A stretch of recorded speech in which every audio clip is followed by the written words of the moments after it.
Marathi Hindi cinema क्षेत्रातील नावाजलेले लोकप्रिय अभिनेते नाम फाउंडेशनचे संस्थापक अध्यक्ष नाना पाटेकर यांचे दिंडोरी तालुक्यात वनारे नगरीत स्वागत करण्यात आले।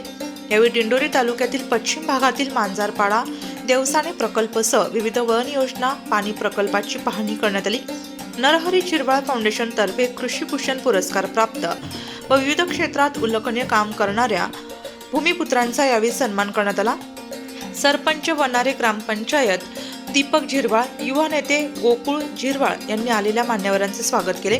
विधानसभा उपाध्यक्ष नरहरी झिरवाळ तसेच अभिनेते नाम फाउंडेशनचे संस्थापक अध्यक्ष नाना पाटेकर यांच्या प्रमुख उपस्थितीत विविध क्षेत्रात उल्लेखनीय कार्य करणाऱ्या मान्यवरांना गौरवण्यात आले। यावेळी विधानसभा उपाध्यक्ष नरहरी झिरवाळ यांनी नाशिक लोकशाही न्यूज वृत्तवाहिनीशी बोलताना अधिक माहिती दिली। आज आमच्या घरी सिने कलावंत नाना पाटेकर साहेब त्यांचं खूप दिवसाचं चालू होतं का मला तुझ्या घरी यायचं। मी त्यांना म्हणत होतो का बाबा माझ्या घरी येऊन काय नाही, फक्त मला तू जसं आहे तुझं घर कसं आहे, मला एकदा घरी फॅमिलीला भेटायचं आहे, घर पाहायचं आहे, शेती पाहायची आहे। पण ऐन वेळेला त्यांना थोडासा एक प्रोग्राम अचानक लागल्यामुळे त्यांची तयारी इथं मुक्काम करण्याची। मी त्यांना आवर्जून सांगायचो का बाबा दिवसभर थांबू पण मुक्कामाला काही थांबू नका, कारण एवढ्या मोठ्या माणसाला इथं थांबवणं आपल्याजवळ सुरक्षा सगळी आहे किंवा इथं काही तसा धोकादायकही नाही, पण नको आपल्यालाच बरं वाटत नव्हतं आणि म्हणून त्यांनी ठरवलं का बाबा मला यायचं। मग आज आल्यानंतर मी काही कोणाला आमंत्रित केलं नव्हतं, असंच हस्ते पर हस्ते एकमेकाला कळालं आणि एवढी मंडळी आली तर ते प्रेमापोटी येत असते, नेहमीच येत असते। रविवारी सुद्धा माझ्याजवळ मला वाटते मंडप टाकला तरी बरं होईल, एवढी माणसं येत असतात। आज प्रमुख काही मंडळी आली, मग ते येण्याच्या पाठीमागं काहीतरी पण आपण वेगळं करावं म्हणून कृषी पुरस्कार ज्यांना महाराष्ट्रातल्या आपल्या 4 जणांना विजेत्यांना पुरस्कार मिळाला आहे त्यांचा सत्कार नानांच्या हस्ते करून घेतला। काही आदिवासी सेवक पुरस्कार मोरे अण्णा आणि धोंडराम ताई त्यांचा त्या ठिकाणी सत्कार करून घेतला। गोपीनाथ पाटील हे पाण्यावरचा अतिशय चांगल्या पद्धतीनं हिशोबशीर मांडणी करतात, हे मी त्यांना रस्त्याला सांगितलं होतं। ते म्हणत होते माझी एकदा भेट करून द्या, त्यांचाही सत्कार त्या ठिकाणी करून घेतला। त्याचप्रमाणे एक मुलगी अगदी सर्वसामान्य कुटुंबातील कोपरगावची चौधरी आहे, पट्टण तुमच्या NDA परीक्षा पास होऊन जी आता लखनौला ट्रेनिंगला आहे, मग तिच्या आईवडिलांचा सत्कार केला। एक मुलगी इथं सीमेवर लढणाऱ्या लोकांचा एक इतिहास सांगते किंवा त्यांची कशा पद्धतीची अवस्था, त्यांच्या कुटुंबाची काय अपेक्षा हे सगळं सांगते, तर अक्षरशः डोळ्यातून पाणी येतं। अशा पद्धतीचं स्पीच देते, त्याचाही सत्कार केला त्यांनी, इथं स्पीच चांगल्या पद्धतीने दिलं। एक मुलगी धनुर्विद्येत आता मध्यंतरी तिला गाडी मिळत नव्हती, तिने सगळी तिची नाराजी झाली होती, सगळं कुटुंब रडत होतं आणि म्हणून मी तिला कबूल केलं होतं मी काही करून तुला त्या स्पर्धेपर्यंत पोहोचवल। मग आपले रेलमंत्री दानवे साहेब यांच्याबरोबर सारखं कॉर्डिनेट करून तिला मी ऐन वेळेला जेव्हा तिकीट मिळवून दिलं, तिची व्यवस्था करून दिली, त्यावेळेला ती गेली आणि पहिल्या क्रमांकाचं बक्षीस तिथून ती घेऊन आली आणि मेडल मिळालं। तिचा सत्कार या ठिकाणी केला। एक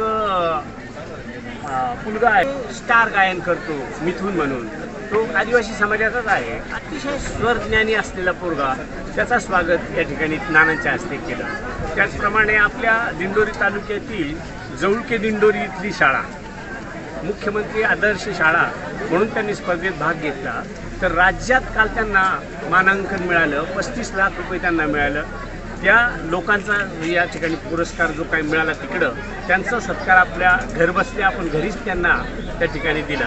अजून एक उंबरत गोंडारमाळ का जे गाव ऐकायलाही कधी कोणी ऐकलं नसेल, अशा गावचे एक कुटुंब 27 वर्षापासून मूर्तिकारागीर म्हणून काम करतं आणि त्या कुटुंबातले जेही मुलं शिकतात ते तिथंच नोकरी करतात, स्वतःचा धंदा उभा करतात। असं एक मोठं क्लस्टर त्यांनी तयार केलं आहे, तिथं मी काल जाऊन आलो आणि तिथूनच आज ज्या मूर्त्या त्यांनी तयार केल्या होत्या त्या तिथून मी विकत आणून नानांना एक राघोजी भांगरांची मूर्ती दिली, ती त्यांनी बनवलेली। नानांच्या चिरंजीवाला एक जी काही मल्हार म्हणून नानांच्या चिरंजीवाचं नाव, त्याला जी महाराजांची मूर्ती दिली ती त्यांनी बनवलेली होती। असं एक कुटुंब अगदी सर्वसामान्य आदिवासी कुटुंब का त्या गावाला आजही बऱ्यापैकी अडचणींना सामोरं जावं लागतं. रस्ता वगैरे आपण आता केला आहे, पण पूर्वी रस्तासुद्धा त्या गावाला नव्हता. अशा गावातली माणसं एवढं मोठं होऊ शकतात हे एक समाजापुढं दाखवण्याचं काम केलं आणि त्याच्यातून इतरांना स्फूर्ती मिळावी. किंवा सुमित्रा जाधव म्हणून ती आज काळून म्हणून एक गाव आहे, त्या गावची मुलगी 8-9 वर्षापासून महिंद्रा अँड महिंद्राला हँगलोज पुरवते. काजी महिंद्रा अँड महिंद्रा कंपनीत आपल्याला एंट्रीसुद्धा नाही, पण तिथे एक आदिवासी समाजाची मुलगी हँगलोज पुरवते, 20-25 महिलांना रोजचा रोजगार देते. अशा मुलीचा सत्कार केला. एक आमच्याच गावचा आमचाच एक नातेवाईक आहे, तो फक्त खेकडं इकडं मुंडे टाकून खेकडं धरणाच्या खालून घेऊन जातो, 4-5-7 हजारापर्यंत रोज मिळवतो. जगायचं ठरलं, मिळवायचं ठरलं तर अनेक मार्ग आहेत, ते ह्या माध्यमातून दाखवण्याचा प्रयत्न माझा होता. थोडं वेळाअभावी जास्त मला विश्लेषण करता आलं नाही, पण पुन्हा कधी संधी मिळाली तर अशा पद्धतीची जी काही मुलं असतील, काही अजूनही वेगवेगळी आहेत का, जे एक भूतमोखाड्याचं एक कुटुंब आहे, त्या कुटुंबाला सुद्धा नॉर्मल पावसाळ्याची शेती करतात, पण ती मुलं बेकरीवर कामाला होती आणि त्यांनी 5-5 वर्ष, 7 वर्ष एकाने 5 वर्ष असं काम केलं आणि त्याच्यानंतर त्यांनी स्वतःची बेकरी अंबडमध्ये सुरू केली. 100% ऑटोमेशन आहे. त्यांनी आता हर्सूलला एक शाखा ओपन केलेली. अशाच लोकांना पुढं आणून तरुणांना एक मार्गदर्शन व्हावं का, जसा देवठणचा आनंदराव चौधरीचा चिरंजीव शेतकरी टायर रिमोल्डिंगवाल्याकडं मसरूळला कामाला होता, तो आता चारोटी नाक्यावर 22 गुंठे जागा स्वतःची घेऊन अहमदाबाद हायवेला, मुंबई अहमदाबाद हायवेला, सुरत हायवेला 22 गुंठे जागेवर स्वतःचा त्याचा कारखाना तिथं तयार आहे. आणि अशा मुलांचा सत्कार केला तर प्रत्येकाला एक चालना मिळेल का आपण सुद्धा काहीतरी करू शकतो का. त्याची परिस्थिती तर काही फार बरी नव्हती, अक्षरशः त्यालाही कुठल्याच प्रकारचं घरून सहकार्य नव्हतं, फक्त आश्रमशाळेत शिकला. त्याची बहीण तिनं केटरिंग केलं. एक्सप्रेस इनला आता ती आहे, एक्सप्रेस इनला केटरिंग केली एका आदिवासी माणसाची पोरगी. मी गेल्यावर माझा सत्कार करायला ती जेव्हा आली तर मी विचारतो तिला, ती माझी नातेवाईक आहे, पण तिथला असताना कधीही जात सांगू नका. आपण माणसं आहोत, माणसासारखे जगूया. आपल्याला जात किंवा धर्म भाकरी देणार नाही, त्याच्यासाठी आपल्यालाच कष्ट करायला पाहिजे. एखाद 2 नतद्रष्ट असतील तर त्यांना पहिले समोपचारानं सांगा, पुढं. हा माणूस म्हणजे मला हा माणूस आवडतो त्याचं कारण, त्या दिवशी आमची शेतावर आले होते, जसा आहे तसा तुमच्या समोर आहे.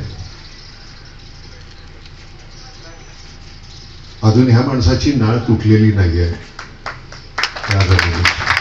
तुझ्या घरचं खाल्ले म्हणून बोलत नाही बरं का, खरं सांगतो. मला नसतं आवडलं तर मी तुला तोंडावर सांगितलं असतं लय व्यक्त कराय म्हणून. तसं नाही, तू खरंच छान आहेस. फक्त मी त्याला तेच म्हटलं की हे छानपण जे आहे तुझं ते मरेपर्यंत टिकून ठेव, त्याच्यासाठी प्रयास. आमदारकी येईल, मंत्रीपद येईल जाईल, त्याला काही फरक पडतो. सगळ्यात मोठं तुला पद मिळालंय, तू माणूस आहेस. ते माणूस पण तुझं टिकून ठेव. ती तुझी खरी ओळख आहे झिरवळ, कळलं ना. ते मस्त, त्याच्यासारखा आनंद नाही. रस्त्यातून जात असताना कोणीतरी आपल्याकडे छान चेहरा सुंदर करून हसतो, त्याच्या पलीकडचं अजून काय लागतं आपल्याला. रामराम करतो, अजून काय लागतं. म्हणून मी नेहमी म्हणतो, राजकारणाला एकदा कळायला पाहिजे की मृत्यू नावाची गोष्ट आहे. संचय करायचा तर किती करायचा. शेवटी तेवढंच 12 माण 14 माण काय जी लाकडं लागायची तेवढीच लागणार. खरंच सांगतोय, जरा उशीर झाला तर तिथं सुद्धा एकमेकाच्या कानामध्ये चेहरा असा गंभीर ठेवून जोक सांगत बसणार. आलं तुला माहित आहे तिथं.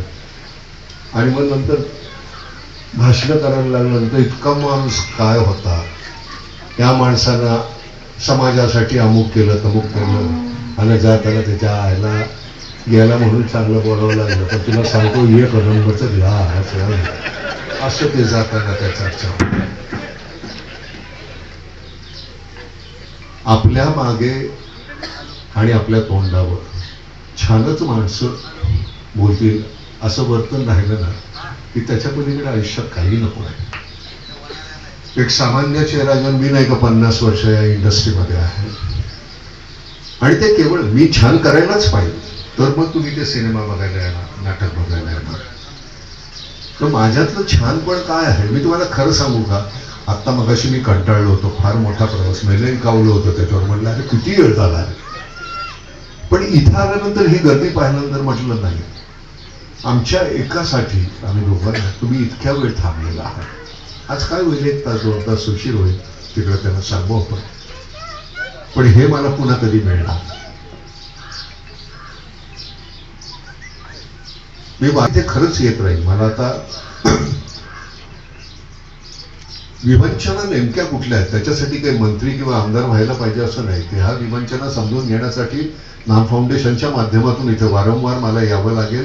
आणि मी कृषी क्षेत्रात उल्लेखनीय काम केल्याबद्दल महाराष्ट्र शासनाने नुकतेच दिंडोरी तालुक्यात 4 शेतकऱ्यांना कृषीभूषण पुरस्कार जाहीर केले. त्यात सुरेश मामा कळमकर, सम्राट राऊत, दामोदर सानप, पूनम डोकळे यांच्यासह NDA मध्ये कॅप्टन म्हणून निवड झालेली शुभांगी चौधरी, धनुविद्या क्रीडा प्रकारात उल्लेखनीय कामगिरी करणाऱ्या वैष्णवी परदेशी, आदिवासी सेवक पुरस्कार प्राप्त उद्धव मोरे, धोंडीराम थैल, रघुजी गवळी, ज्ञानेश्वर भोये, साहित्य पुरस्कार प्राप्त उपजिल्हाधिकारी हिरामन झिरवाळ, मूर्तिकार विष्णू पवार, उद्योजिका सुमित्रा जाधव, उद्योजक पुरुषोत्तम गायकवाड, गायक मिथुन कोंढवले, मयूर चव्हाण, मनोहर भसरे आदी मान्यवरांचा सन्मान प्रसिद्ध अभिनेते तथा नाम फाउंडेशनचे संस्थापक नाना पाटेकर तसेच विधानसभा उपाध्यक्ष नरहरी झिरवाळ यांच्या प्रमुख उपस्थितीत संपन्न झाला. पाणी अडवण्यासाठी नाम फाउंडेशन तर्फे काम करणारे अभिनेते नाना पाटेकर हे आदिवासी दुर्गम भागात येत समुद्राकडे वाहून जाणारे पाणी अडवून ते वळवण्याचे महत्त्वपूर्ण मांजरपाडा देवसाने प्रकल्प तसेच विविध वन योजना व प्रस्तावित वन योजना पाणी प्रकल्पाची पाहणी विधानसभा उपाध्यक्ष नरहरी झिरवाळ यांच्या उपस्थितीत करण्यात आली.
नाशिक लोकशाही न्यूज ब्युरो रिपोर्ट, नाशिक.